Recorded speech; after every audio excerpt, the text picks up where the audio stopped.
এদিকে কিছুদিন আগে মেজর লিগ সকারে MLS লিওনেল মেসির এক ম্যাচ নিষিদ্ধ হওয়া নিয়ে ঘটে গেছে নানা কাণ্ড।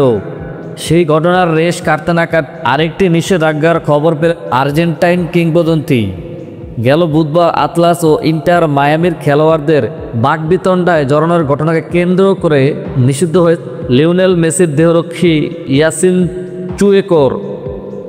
ESPN-এর খবর অনুযায়ী আতলাস ও মায়ামির বিপক্ষে ম্যাচ শেষে বাকবিতণ্ডায় জড়ান দুই দলের খেলোয়াড়রা।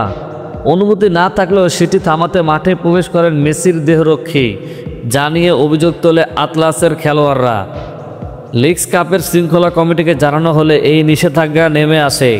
তাকে টুর্নামেন্টের বাকি অংশে সব ধরনের টেকনিক্যাল এরিয়ায় প্রবেশ থেকে নিষিদ্ধ করা হয়েছে। প্রথম অবস্থায় কেবল ইন্টার মায়ামির এক সদস্যকে নিষিদ্ধ করা হয়েছে জানা গেলেও পরে ESPN নিশ্চিত করতে পেরেছে তিনি মেসির দেহরক্ষী ইয়াসিন চুয়েকো।